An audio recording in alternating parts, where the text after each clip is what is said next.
Ukraine is on edge this evening. The effect of President Putin's decision to use an intermediate range intercontinental hypersonic missile yesterday, causing a wider concern too amongst NATO members.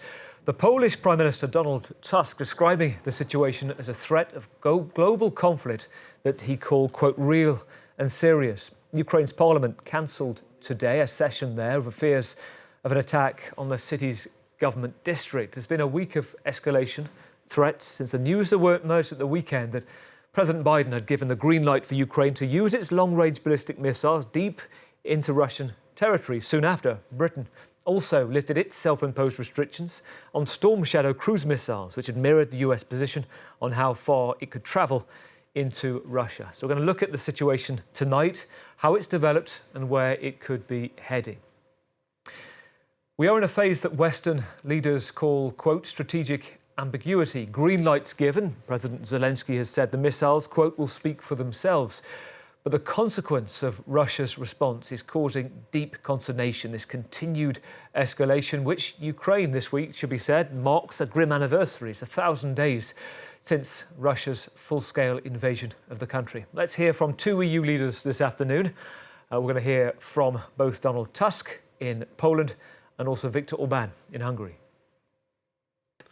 Wojna na wschodzie wchodzi w rozstrzygającą fazę.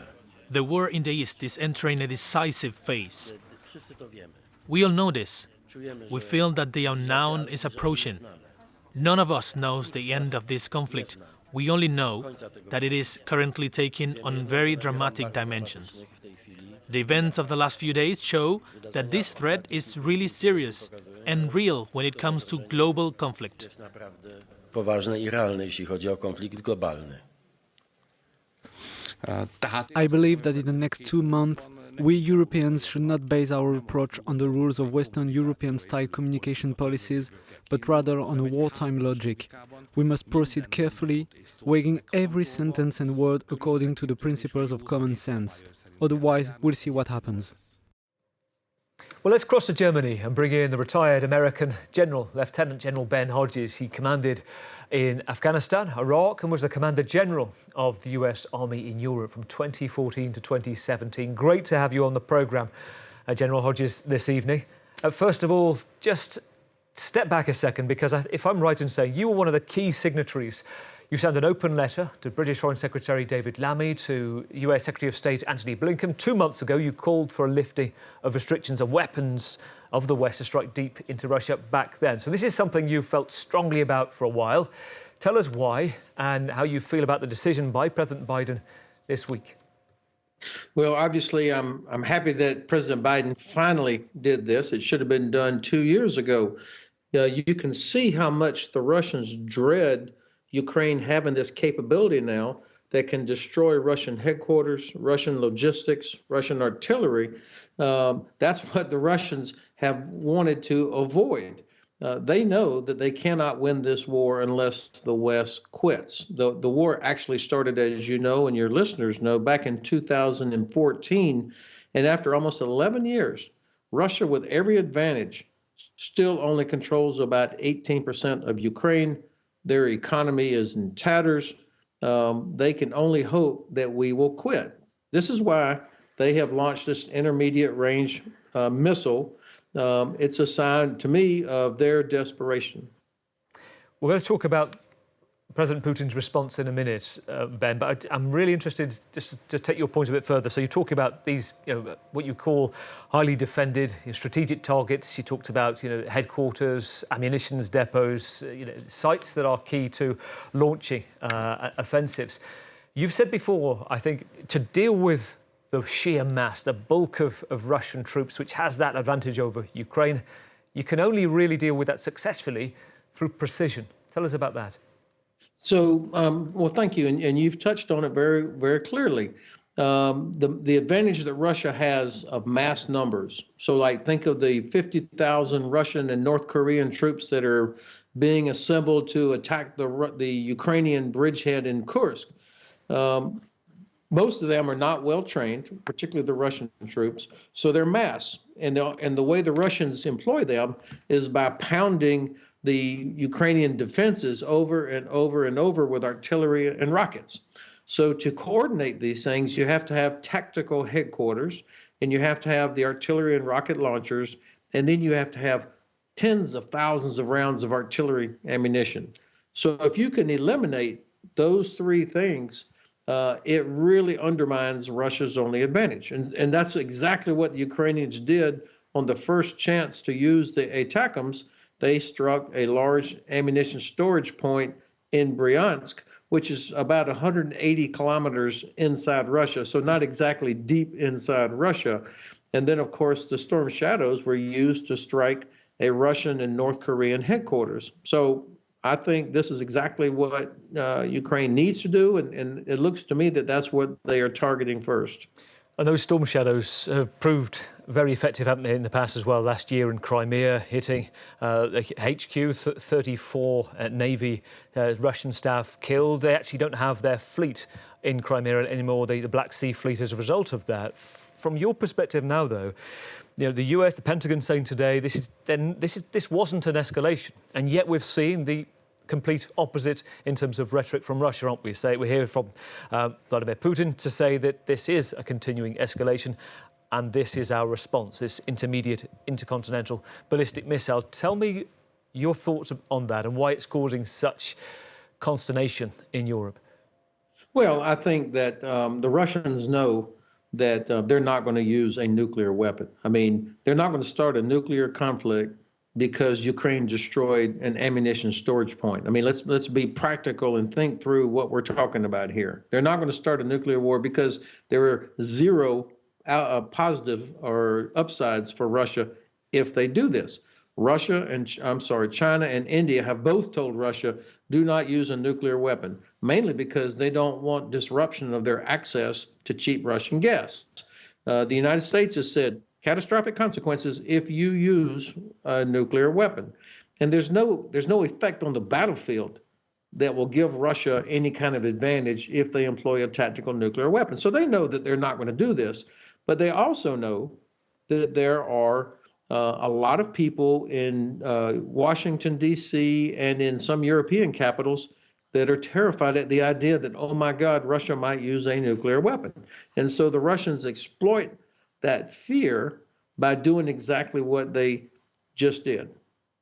It's a good point, and actually echoed as we're speaking. Actually, we're just hearing from where you are in Germany, Annalena Baerbock, German foreign minister, saying that, quote, the best protection for peace in Europe is supporting self-defense to Ukraine. She goes on to say, playing with fear is the recipe that Putin uses best. It's a recipe that he uses best, but seems to use it with some degree of success. Listen to the rhetoric of Donald Tusk today, the Polish Prime Minister, saying there's a serious risk of heading towards a global conflict. What do you make of that? Because there is this careful balance, isn't there, right now, of balancing rhetoric of fear versus a real reality. Do you see a mismatch in what Donald Tusk is saying, or do you think he's right? Well, I think that European leaders, especially in Poland, they live close to the threat. I mean, not only do they touch Russia in Kaliningrad, but they also have Belarus and Ukraine right there. And Poland has a history with Russia that's there's nothing good about that history. So of course, they're concerned, which is why Poland is doing so much to build up their own defenses. They've really become a leader in the alliance. And I suspect that they are not quite sure what the new U.S. administration is going to do. So it seems to me that Prime Minister Tusk is one of the leaders in Europe that is going to represent a new center of gravity for defense and security. So I pay attention to what he says. Let's take a look, because you just touched upon very clearly, actually, the Storm Shadow, the ATACMS, the American missiles, plus this intermediate intercontinental missile from Russia. Let's just take a look at the details that we have of their capabilities. So if we're looking at the British, French-made Storm Shadow Scalp, range of up to 250 kilometres, speed of 1,000 kilometres an hour. Then we look at the stronger, the ATACMS, suitably named, the US ballistic missiles, up to 300 kilometres range, 3,700 kilometres an hour. And then we go up to the Orishnik, essentially the hazelnut tree, the translation there, hypersonic intermediate range ballistic, the Russian, used in Dnipro yesterday, up to 5,000 kilometres, a significant range, 10,000 kilometres an hour. Vladimir Putin say that's around 3 kilometres a second. So just talk us through militarily your thoughts around that and why there is such concern, or whether there is whether there is credence and reason to be concerned.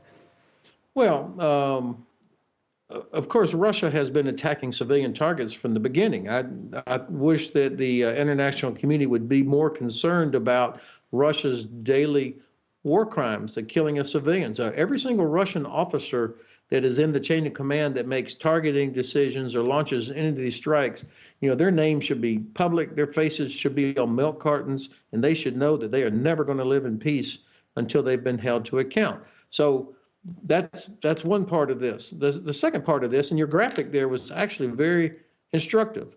The range of the weapons that the U.S. and U.K. and France have provided to Ukraine are clearly tactical level weapons. I mean, 300 kilometers. You can barely reach inside of Russia with weapons like that. And of course, they're used to take out the headquarters and the logistics, as we just talked about, or the way they use the storm shadows in Sevastopol, again, to which you alluded earlier, to destroy the maintenance facility in Sevastopol as well as the headquarters. Exactly what these things are intended to do. The 5,000 kilometer range of this intermediate range missile, that's a completely different kind of weapon. So when we talk about who's escalating, first of all, there's no need or there's no benefit in getting into an argument or who did it first, who's responsible. This war could end tomorrow if Vladimir Putin said, I was wrong. I violated Ukrainian sovereignty. I've been killing civilians. We're stopping it. We're pulling out. Of course, he's not going to do that unless he sees that the West is not going to give in to their scaremongering. We know this from history, that if you look weak, that's what provokes aggression. But if you stand up, if you're strong, and we provide Ukraine, who by the way, Ukraine's doing all the fighting. They're not asking any of us to do anything except give them the tools. This war could have ended last year, actually. Let's have a listen, General Hodges. This is Sergei Lavrov, foreign minister in Russia, just a few hours ago, and he was, well, publicly at least, calibrating perhaps what he called a difficult relationship, a bad legacy that Joe Biden is putting on what could come with Donald Trump. Let's take a listen. Но что касается реакции на наш ответ, я так понимаю, Zelensky испугался. Regarding the reaction to our response, as I understand it, Zelensky got scared. He directly began to accuse his hosts of leaving him unarmed in the face of such an action by Russia. Well, this is probably a useful result, because it allowed at least to be closer to reality, to feel it on your own skin, I would say. As for what to expect from Biden and his outgoing administration, well, ATACMS supplies and allowing the British and French to use Storm Shadows and Scalp missiles, of course, is an act of leaving a bad legacy to the next administration. General Hodges, I'm going to put this point to you, and I'll also bring in Emmanuel Chaz, our correspondent in Kyiv as well, listening and bring into this conversation. But General Hodges, just your thought there on the idea of the Trump presidency. I know one thing I've heard you talk about before in recent months, that if there are negotiations, there is a concern that Russia can just slow roll them effectively, continue pounding targets and say, well, we're trying, we're negotiating, it's not our fault. Well, of course, I expect that Russia will continue to deny responsibility for any of this, even though they obviously, and I think all serious people know, that Russia was the aggressor back in 2014 and has continued to be doing that. They're the ones that are killing civilians, not the Ukrainians. Now, I think that the Biden administration did a good job on keeping 50 nations, leading 50 nations, to stay focused on support for Ukraine. But the mistake that the Biden administration made was that they failed the critical test of clearly identifying why this is important for us, that this is not charity for Ukraine. This is for security and stability in Europe, as well as for the United States. It's about our economies. It's about making Russia live within its own borders, and also, of course, about deterring China. So if the president had been more clear about that, we would have had much better policies. Capabilities would have been delivered by all of us. And like I say, I think this war should have ended last year. Listening to Foreign Minister Lavrov, who used to be one of the more, let's say, respected diplomats in Europe, he's the one that's going to have the terrible legacy, because he's been continuing to push the lies and the false narratives from the Kremlin, and a legacy of failure, because Russia is probably only a year away from actually being completely done from an economic standpoint with this war. General Hodges, I want to ask you about Germany in a moment. I just want to bring in Emmanuel Chaz, our correspondent in Kyiv. Emmanuel, listening to Ben Hodges there, making clear just this fear game being played by Vladimir Putin as he sees it, as Annalena Baerbock in Germany, the foreign minister, also sees this as well. Just tell me about the reality on the ground in Kyiv today. I understand there was a session in Parliament cancelled today because of concern of another attack.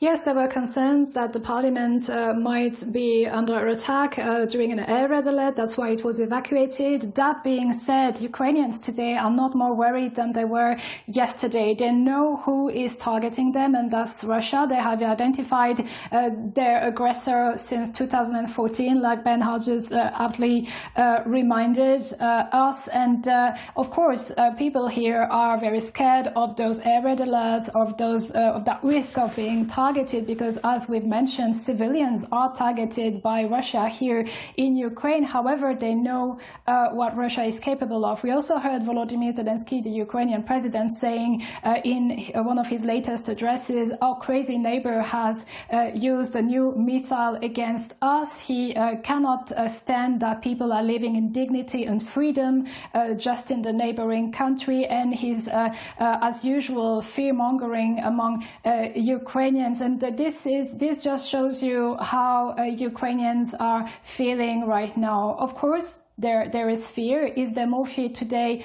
than yesterday after the strike with this new missile, intermediary missile on Dnipro? No, Ukrainians perfectly know by whom they are targeted, and they are under no illusion that this is going to stop by the sole will of Vladimir Putin, who also, again, according to the president, has no real wish to stop this war.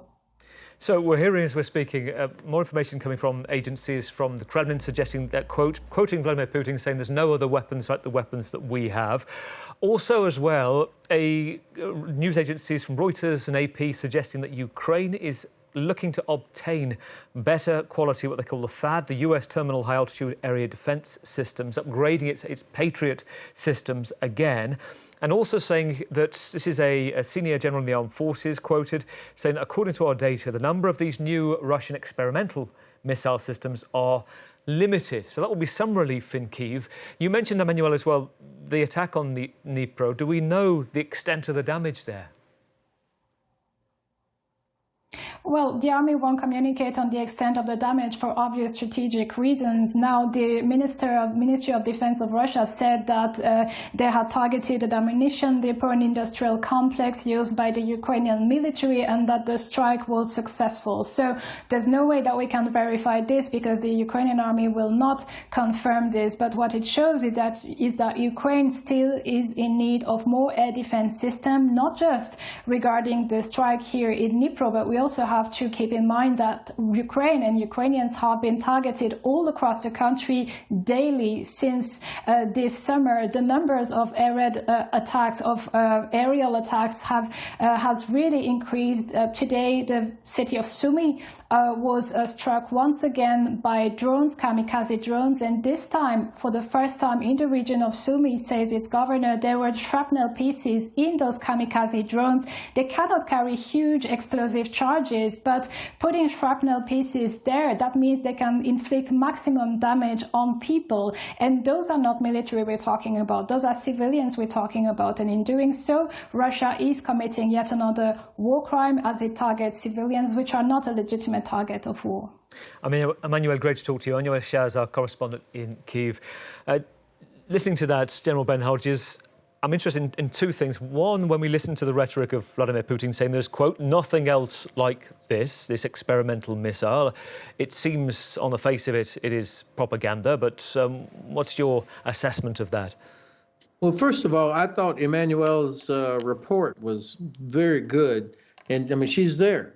And she said exactly what I would have expected, that Ukrainians are not more scared today than they were yesterday. They have been getting hit by the Russians starting 11 years ago, but intensively starting almost 3 years ago, as you pointed out. And of course, Russia has been using nuclear-capable weapons from the very beginning. So this is not, I mean, the headlines that came out yesterday and the day before, like, oh my God, this is possibly an ICBM, nuclear capable, that's old news for the Ukrainians. But that's getting those kind of headlines, of course, is exactly what the Kremlin had hoped to achieve, is getting people alarmed. And I've seen Americans, some useful idiots talking about we're closer to World War III than ever. What a ridiculous statement by people that are not very well informed. The other point, closer to home where you are right now, is what's going on in Germany. You talked about the open letter you put out in the past to the Brits, to the Americans, to allow the use of long-range missiles. There's still a no from the Scholz, what's left of the remnants of the Scholz government on the Taurus missile system, and their traffic-light coalition has collapsed. What's your take on, first of all, the difficulty for the German government in doing that, and also what difference that would make? Well, this has been a massive letdown or disappointment by by Bundeskanzler Scholz. I think most Germans would want to see, in fact, Germany is the second largest contributor of aid to Ukraine, but also Chancellor Scholz is, I think, excessively afraid of doing something where Germany would be held vulnerable by the Russians. Unlike France and unlike the UK, Germany does not have its own nuclear weapon. And I think that weighs heavily on the Bundeskanzler as he thinks about what to do. But I think that this is all going to change in February. There's elections in Germany, of course. And you've got people like Friedrich Merz from the CDU, who has said that if Russia doesn't stop, that he would immediately give Taurus to the Ukrainians. So he's going to be much more forward-leaning. And you've mentioned Annalena Baerbock a couple of times. She and Robert Habeck of the Green Party, I mean, they were arguing to provide weapons to Ukraine even before the large-scale invasion. So my view is that the majority of Germans want to see this done to help Ukraine. They understand the cost. If Ukraine fails, that Germany will probably be the biggest loser in terms of economic impact and refugees coming to Germany from Ukraine. It's just not going to happen as long as Scholz is still in power. A final thought, Ben, is if you were advising the NATO leaders next week in this meeting with Ukraine over the assessment of defence assessment and what's happened, what would you be saying? I would say that, number one, we have to be very clear about the strategic objective, about why we're doing this, and what is the outcome that we all want. And the outcome that we all want is for Ukraine to defeat Russia, push them back to the 1991 boundaries. If you do that, that would secure the European security environment. That would improve the European security environment for decades. If we don't, we'll have missed a huge opportunity. Great to talk to you. Ben Hodges, retired American General, Lieutenant General, commanded in Afghanistan, Iraq, Commander General for the US Army in Europe. Thank you so much for your time this evening on France 24. Thanks, Gavin.